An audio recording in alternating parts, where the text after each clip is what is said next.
जय जय श्री राधे। श्री श्री राधा रमणो जयति। भजनिताई गौर राधे श्याम। जप हरे कृष्ण राम। चरित सुधा। श्री श्रीमद राधा रमण चरण दास देव बाबा जी महाशय बड़े बाबा का जीवन चरित्र। भारतीय संवाद। ब्रज की भक्ति निष्काम, ऐश्वर्यहीन और अहेतुकी है। श्री कृष्ण सुख के अतिरिक्त इस भक्ति का और कोई उद्देश्य नहीं। ब्रजवासी कृष्ण सुख के लिए स्वर्ग मोक्ष आदि के भोग को तृणवत त्यागने में और नरक आदि की यंत्रणा को सुगंधित शिरीष पुष्पवत स्वीकार करने में हिचकते नहीं। एक दृष्टांत है। एक दिन नारद श्री कृष्ण दर्शन के लिए द्वारका पहुँचे। देखा कि श्री कृष्ण महिषियों के बीच विभिन्न क्रीड़ाओं में मग्न है। उनके मन में श्री कृष्ण की भगवत्ता पर कुछ संदेह उत्पन्न हो गया। अंतर्यामी ने उनके मन की बात जानकर अपना ऐश्वर्य प्रकाश किया। नारद ने देखा श्री कृष्ण एक ही समय 16,000 महर्षियों के साथ पृथक पृथक विराजमान है और भिन्न भिन्न अवस्थाओं में क्रीड़ा कर रहे हैं। नारद को चैतन्य लाभ हुआ। उन्होंने मन ही मन श्री कृष्ण को प्रणाम कर अपने अपराध के लिए क्षमा याचना की। उन्होंने निश्चय किया कि द्वारकावासियों जैसे अनन्य भक्त और कोई नहीं। श्री कृष्ण ने सोचा, नारद की इस भूल को ठीक किए बिना काम नहीं चलेगा। एकाएक उन्हें भयानक ज्वर हो आया। वे बड़े व्याकुल हो बार बार कहने लगे, आह, सहन नहीं होता, प्राण जाने की है। आज सूर्यास्त के बाद मैं नहीं बचूंगा। यह देख सब भयभीत हो गए। चिकित्सकों को बुला बुलाकर भांति भांति की चिकित्सा कराई गई, पर वे किसी प्रकार भी स्वस्थ न हुए। नारद के पूछने पर श्री कृष्ण ने अपने रोग की औषधि स्वयं बताते हुए कहा, यदि मेरी कोई प्रेयसी सहर्ष अपनी पदरज और चरणामृत दे सके तो मैं तुरंत स्वस्थ हो जाऊंगा।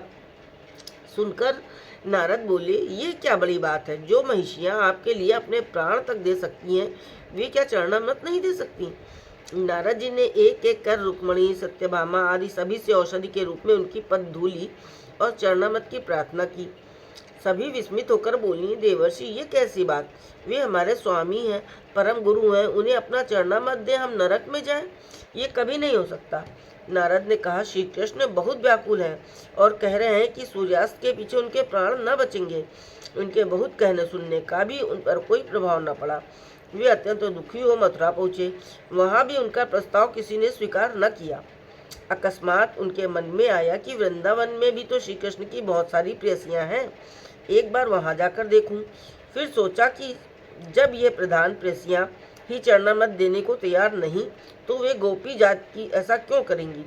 पर चलूं, संदेह मिटाऊं। वृंदावन पहुंचकर देखा कि सभी ब्रजवासी मृत प्राय हैं। गायें मुख उठाए खड़ी हैं। उनके बच्चे अपनी माताओं का स्तनपान नहीं कर बैठे हैं। पक्षी पक्के पक्के फलों से चोचे लगाए स्थिर भाव से बैठे हैं। ये सब देख नारद अवाक रह गए। गोपियों के पास पहुंचकर वे पूरी बात कह भी न पाए कि वे बोल उठी, कृष्ण इतना कष्ट पा रहे हैं, यदि वे हमारी चरण रज और चरणामृत से स्वस्थ हो जाएं तो हम अभी देने को प्रस्तुत हैं। नारद ने कहा, उन्हें अपना चरणामृत देकर तुम्हें अपराध के कारण नरक में जाना होगा, इसका तुम्हें भय नहीं। गोपियों ने उत्तर दिया, कृष्ण सुख के कारण हमें नरक भी मिले तो वो स्वर्ग सुख की अपेक्षा श्रेष्ठ है। कृष्ण सुख के बिना स्वर्ग सुख भी नरक है। नारद मन ही मन उनकी सराहना करने लगे। धन्य धन्य ब्रजवासी, धन्य ब्रजधाम, कृष्ण सुख लागी जादेर, धर्म अर्थ काम। कृष्ण पीते सर्व त्याग, कृष्ण प्रीते सर्व त्याग, आर काह्यो नाई, अत्यव कृष्ण प्रेमेर अवधि हेथाई। गोपियों का चरणामृत और उनकी चरण धूल ले नारद द्वारका लौट आए। उस सामग्री के स्पर्श मात्र से सब यंत्रणा दूर हो गई। श्री कृष्ण ने स्वस्थ होने पर नारद से पूछा, नारद, ये दोनों वस्तुएं कहाँ से लाए। नारद, प्रभु ब्रज से। कृष्ण, ब्रजवासियों का मनोभाव कैसा लगा। नारद, प्रभु मैं अपराधी हूँ। मैंने ब्रजवासियों को हे समझा था और द्वारकावासियों को श्रेष्ठ। अब सब कुछ जान गया। ब्रजेर विशुद्ध प्रेम, लक्ष्य बांजेन हेम, अन्यत्र नाहिक तार स्थिति, अधिक रहुक दूरे, समान बलिए जारे। सेहो नहीं हेन मोर मति, कि आर बलिब प्रभु, हेन सुनी नहीं कभू, नरक बलिया नाही डरे। तोमार सुखेर तरे, धर्मा धर्म तुच्छ करे, प्राण दीते पारे अकातरे। प्रेम भक्ति बले जाहा, ब्रजेते देखनु ताह, धन्य धन्य धन्य ब्रज जन। बंध्यो दुईकर जुड़ी पुन पुन भूमे पड़ी ब्रजवासी गणेर चरण। ब्रज का विशुद्ध प्रेम लाखों बार तपाए गए सोने जैसा है, जो ब्रजभूमि के अतिरिक्त और कहीं नहीं है। उससे श्रेष्ठ की तो बात ही जाने दें, उसके समान भी नहीं है, ऐसा मेरा मत है प्रभु। और क्या कहूँ, ऐसा तो कभी सुना भी नहीं। ब्रजवासी नरक से भी नहीं डरते, वे आपके सुख के लिए धर्म अधर्म की भी चिंता नहीं करते और अपने प्राण भी सहर्ष दे सकते हैं। प्रेम भक्ति नाम की यदि कोई वस्तु है तो वो मैंने ब्रज में देखी। ब्रजवासी धन्य है। मैं बार बार पृथ्वी पर लेटकर दोनों हाथ जोड़कर उनके चरणों की वंदना करता हूँ। श्री कृष्ण प्रसन्न हो ब्रजवासियों का गुणगान करने लगे। नारद एवं अन्यान द्वारकावासी ये सुनकर लज्जित हुए। देखिए ब्रजवासियों की कैसी सुंदर निष्काम अवस्था है। भारती, मैं निष्काम शब्द का अर्थ नहीं समझा। वेद कहते हैं कामद गोप्यः, और श्रीमती राधिका को निष्काम प्रेम की दृष्टि से सर्वप्रधान माना गया है। एक रात जब कृष्ण अन्य नायिका के साथ रह गए और संकेत कुंज में ना आ सके, तो दूसरे दिन प्रातः श्रीमती भारी मान करके बैठी और श्री कृष्ण की उपेक्षा तक करने लगी। क्या काम वासना के बिना ऐसी अवस्था हो सकती है? कहा जाता है कि गोपियों में आत्म सुख की कोई अभिलाषा नहीं, पर शास्त्रों में गोपियों के नित्य नवीन वेश, नित्य नवीन अलंकार, नाना सुगंधित द्रव्य, अंग सम्मार्जन, केश विन्यास आदि अनेक विषयों का वर्णन है। ये आत्मसुख नहीं तो क्या है? बाबा जी, निष्काम सकाम की बात पीछे करेंगे, पहले काम शब्द को समझ लें। काम शब्द के उच्चारण मात्र से हम सिहर उठते हैं, क्योंकि हमारे लिए काम का अर्थ है इंद्रिय वृत्ति को चरितार्थ करना। इसलिए पिता कन्या के आगे, स्त्री पर पुरुष के आगे, बड़ा भाई छोटे भाई के आगे और गुरु शिष्य के आगे काम शब्द उच्चारण करने में भी संकोच करते हैं। काम का ये प्रचलित अर्थ कैसे हुआ, इसकी खोज कोई नहीं करता। अभिधान में कहा गया है कामो अभिलाष स्त्रश्च, अन्यत्र कहा है कामस्तु कामना स्मृता, अर्थात काम शब्द का अर्थ आशा अथवा तृष्णा है। इसी अर्थ में श्रुति कहती है कामाद गोप्यः, क्योंकि गोपियों ने श्री कृष्ण प्राप्ति की कामना लेकर कात्यायनी व्रत किया था। कात्यायनी देवी के प्राप्त होने पर उन्हें श्री कृष्ण प्राप्ति हुई थी। अब निष्काम शब्द को लीजिए, इसका अर्थ है निर्विद्यते कामो यस्मात्, अर्थात पूर्णमासी। इस काम द्वारा गोपियों ने मदन मोहन श्री कृष्ण को भी कृतदास की भांति आबद्ध कर रखा है। पर गोस्वामी लोगों को, जो धर्म प्रवर्तक थे, ये भय हुआ कि कहीं मनुष्य भविष्य में काम शब्द का प्रचलित अर्थ लेकर निष्कलंक श्री कृष्ण भजन में कलंक न लगाए। इसी भय से उन्होंने काम शब्द की व्याख्या इस प्रकार स्पष्ट कर दी। आत्मेन्द्रिय प्रीति इच्छा तारे बलिकाम, कृष्णेन्द्रिय ये प्रीति वांछा धरे प्रेम नाम। अपनी इंद्रियों को संतुष्ट करने की इच्छा ही काम है और श्री कृष्ण की इंद्रियों को संतुष्ट करने की अभिलाषा प्रेम है। अनेक स्थलों पर काम शब्द का प्रयोग कर उन्होंने तुरंत बाद में कहा सहजे गोपीर प्रेम नाहे प्राकृत काम, काम क्रिया साम्यता कही काम नाम। गोपियों का सहज प्रेम प्राकृत काम नहीं है, काम क्रीड़ा के सदस्य होने के कारण उसे काम कहते हैं। इस दृष्टि से गोपी प्रेम काम गंधहीन है, काम घोर अंधकार, प्रेम निर्मल भास्कर। जो लोग श्री कृष्ण लीला के संबंध में काम का अर्थ प्राकृत काम करते हैं, उनसे मैं पूछता हूँ कि क्या कोई कामी पुरुष 7 कोटि रमणियों को एक साथ लेकर अपनी काम की चेष्टा सफल कर सकता है? इसमें भी आश्चर्य की बात यह है कि 7 कोटि गोपीते नहीं काम निर्वापण, इहा तेई अनुमानी श्री राधिकार गुण। 7 कोटि गोपियों से भी कृष्ण के काम की निवृत्ति नहीं होती, इसी से राधा के गुण का अनुमान होता है। गोपियां रूप गुण कुल शील किसी भी बात में श्रीमती से कम नहीं, पर काम गंध रहित होने के कारण उनका स्वभाव कितना मधुर है। सखीर स्वभाव एक अकथ्य कथन, कृष्ण सह निज लीलाए नाही सखीर मन। कृष्ण सह राधिका लीला जे कराए, निज केली है ते ताही कोटि सुख पाए। गोपियों का स्वभाव अवर्णनीय है। वे कृष्ण के साथ स्वयं क्रीड़ा विलास नहीं करना चाहती। उन्हें जितना सुख कृष्ण के साथ स्वयं केली करने में मिलता है, उससे करोड़ गुना सुख कृष्ण के साथ राधिका का विलास कराने में मिलता है। प्रेम में कामगंध होती तो क्या कोई कामनी अन्य रमणी से मिलने वाले प्रीतम को कभी सुखी हो सकती? उसके दुख को की तो सीमा ही न रहती। ये तो हुई गोपियों की बात।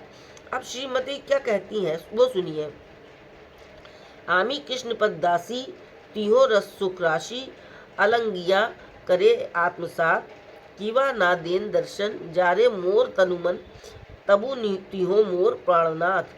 सखी रे हे सुन मोर मनेर निश्चय, किबा अनुराग करे, किबा दुख दिया मारे, मोर प्राणेश कृष्ण अन्य नई, छाणी अन्य नारीगन, मोर वश तनुमन, मोर सौभाग्य प्रकट करिया, ता साबरे देन पीड़ा, आमा सने करे कीड़ा, सई नारीगने दखाइया, किवा तिहो लंपट, षट धृष्ट सुकपट, अन्य नारीगन करी साथ। मोरे दीते मन पीड़ा, मोर आगे करे क्रीड़ा, तबु तिहो मोर प्राणनाथ। न गड़ी आपन दुख, सबे वांश तार सुखे आमर तात्पर्य। मोरे यदि दिले दुख, तार है महासुख, सही दुख मोर सुखवर्य। ते नारी के वाछे कृष्ण, तार रूपे सतृष्ण, तारे न पाइया है दुखी, मुई तार पाए पड़ी लज्जा जाऊं हते धरी, पीड़ा कराइया करो सुखी। मैं हूँ कृष्ण चरण दासी, और वे हैं रस सुख राशि। वे मुझे आलिंगन कर आत्मविभोर कर देते हैं। वे भले ही मुझे दर्शन न दें, भले ही विरह में मेरा तन मन जलाते रहें, फिर भी वे मेरे प्राणधन हैं। हे सखी, मेरा निश्चय क्या है सुन। वे चाहे मुझसे प्रेम करें, चाहे दुख देकर प्राण ले, प्राणेश कृष्ण को छोड़ मेरा और कोई नहीं। वे चाहे अन्य रमणियों को छोड़ पूर्ण रूप में मेरे वश में रहें, उन्हें दिखाकर मेरे साथ पीड़ा करें, उन्हें पीड़ा पहुंचाने को और मुझे दिखाने को कि मैं कितनी सौभाग्यवती हूँ। चाहे लंपट शठ भ्रष्ट सुकपटी की तरह मुझे दुखी करने को मेरे आगे अन्य रमणियों के साथ क्रीड़ा विलास करें, हर प्रकार से वे मेरे प्राणधन है। मैं अपने सुख दुख की चिंता नहीं करती, मुझे तो उन्हीं के सुख से काम है। सबसे मैं उन्हीं के सुख की कामना करती हूँ। यदि मुझे दुख देकर उन्हें महासुख होता है, तो मैं अपने उस दुख को भी श्रेष्ठ सुख समझती हूँ। वे जिस रमणी की कामना करते हैं, जिसके रूप के प्यासे रहते हैं और जिसे न पाकर दुखी होते हैं, मैं उसके पैरों में पड़ उसका हाथ पकड़ कर ले जाती हूँ और उनके साथ क्रीड़ा कर सुखी होती हूँ। यदि प्रेम में कामगंध हो, तो क्या प्रधान नायिका के मुख से ऐसे वाक्य कभी निकल सकते हैं? आपकी दूसरी शंका है कि अन्य रमणी के साथ श्री कृष्ण के सम्मेलन के कारण श्रीमती ने मान क्यों किया। वास्तव में मान का कारण अन्य क्रांता से सम्मेलन नहीं।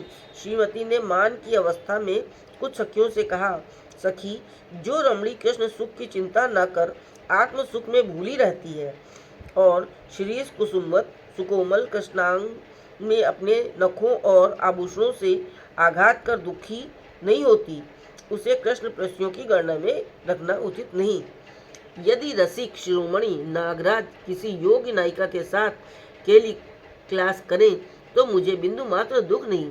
सखी, उस समय प्राणनाथ के जिस अंग पर मेरी दृष्टि पड़ी, उसी से उस पाषाणी काम कुहिकनी के कठोर व्यवहार का परिचय पा मेरा हृदय विदीर्ण होने लगा।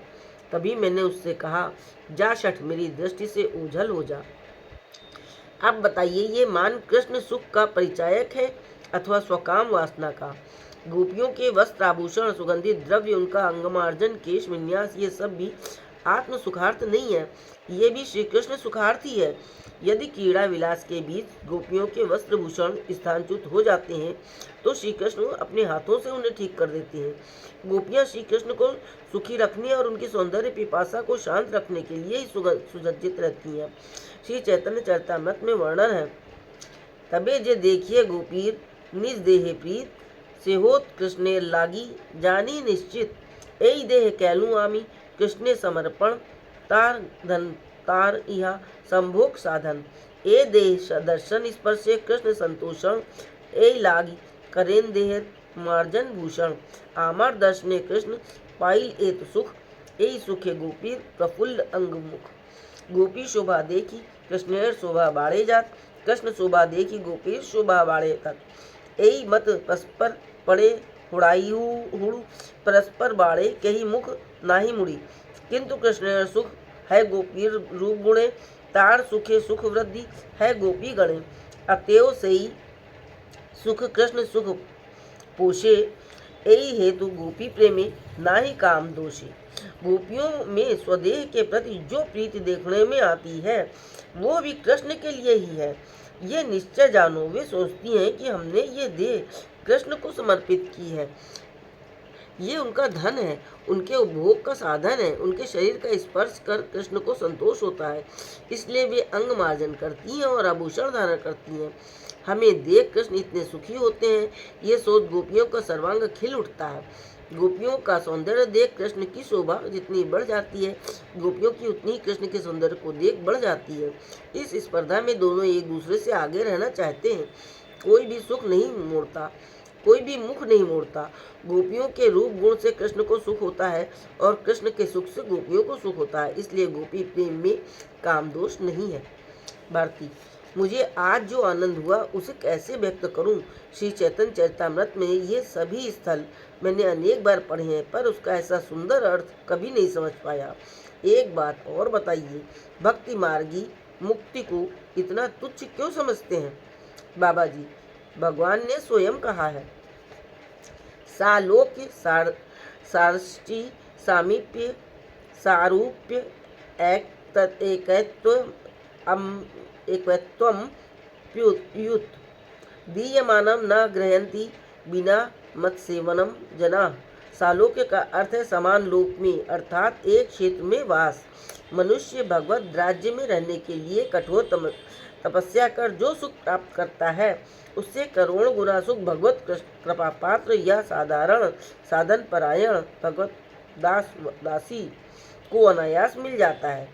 षष्ठ का अर्थ है समान ऐश्वर्य, सामीप्य का अर्थ है निकट में वास, सारूप्य का अर्थ है समान रूप, जैसे द्विभुज चतुर्भुज आदि।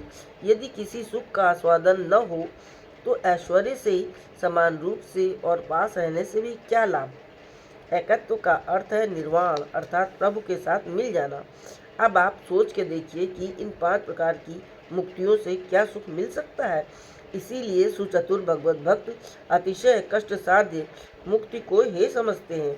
भगवान स्वयं पंचविधा मुक्ति देना चाहें तो भी वे भगवत सेवा को छोड़ उसे ग्रहण नहीं करते। भारती, उच्च स्वर से हरिनाम करने की क्या आवश्यकता है? तंत्रादि में तो जप की ही प्रशंसा की गई है। जपात सिद्धिर जपात सिद्धिर जपात सिद्धिर सिद्धिर संशया। बाबा जी, महाप्रभु ने कलयुग में संकीर्तन यज्ञ द्वारा श्री कृष्ण आराधना का विधान किया है। हर्षे प्रभु कहन सुन स्वरूप राम राय, नाम संकीर्तन कलौ परम उपाय। संकीर्तन यज्ञ कलौ कृष्ण आराधन, सही से सुमेधा पाए कृष्णेन चरण। हरेर नाम हरेर नामैव केवलम, कलौ नास्त्यु गतिर अन्यथा। अर्थात कलयुग में नाम संकीर्तन परम साधन है। जो संकीर्तन यज्ञ द्वारा श्री कृष्ण आराधना करते हैं वे सुमेधा हैं और उन्हें श्री कृष्ण चरण की प्राप्ति है। कलयुग में हरि नाम को छोड़कर और किसी भी उपाय से गति नहीं है। एक व्यक्ति अपने उपार्जित धन से पड़ोसी दुखी दरिद्र एवं आत्मीय स्वजनों का पोषण करता है और जो कुछ शेष रहता है उसे स्वयं उपभोग करता है। दूसरा उपार्जित धन से आत्मीय स्वजनों का और अपना पोषण करता है। तीसरा केवल अपना ही पोषण करता है। इन तीनों में श्रेष्ठ कौन है? इस बात को कौन नहीं समझता? जो 10 जनों का पोषण करता है वही श्रेष्ठ है। बाबा जी, तो इस प्रकार मन ही मन जप करने से हम स्वयं कृतार्थ होते हैं। घर में बैठकर धीरे धीरे हरि नाम करने से हम और हमारी गोष्ठी कृतार्थ होती है। उच्च स्वर से नाम कीर्तन करने से मनुष्यों की कौन कहे, पशु पक्षी कीट पतंग स्थावर जंगम तक नाम की ध्वनि से कृतार्थ हो प्रेम भक्ति लाभ करते हैं। इसलिए महाप्रभु ने कहा है, चेतो दर्पण मार्जनम भूम दावाग्नि निर्वापणम श्रेयः कैरो चंद्रिका वितरणम विद्या वधु जीवनम आनंद आनंदाम्बु बुद्धि वर्धनम प्रतिपदम पूर्णामृतास्वादनम सर्वात्म स्नपनम परम विजयते श्री कृष्ण संकीर्तनम। संकीर्तन हैते पाप संसार नाशन चित्त शुद्धि सर्वभक्ति साधन उद्गम कृष्ण प्रेमोद्गम प्रेमामृत आस्वादन कृष्ण प्राप्ति सेवामृत समुद्रे मज्जन। अतएव कलयुग में नाम कीर्तन के अतिरिक्त और कोई गति नहीं। कलयुग में योग यज्ञ व्रत होम जप ध्यान किसी से कुछ नहीं होता। इसी से हरिर नाम श्लोक में 3 बार सत्य त्रेता द्वापर युगोचित सभी साधन प्रणालियों का निषेध किया है। भारती महाशय आनंद विभोर हो नृत्य करने लगे और सब लोग भी मृदंग करताल के साथ कीर्तन करने लगे। इस समय से प्रेमानंद भारती महाशय बाबा जी महाशय के दादा और ये उनके छोटे भाई बन गए। दोनों साथ रहकर कीर्तन आनंद में दिन व्यतीत करने लगे। जय हो बड़े बाबा की, जय हो बड़े बाबा की, जय राधे।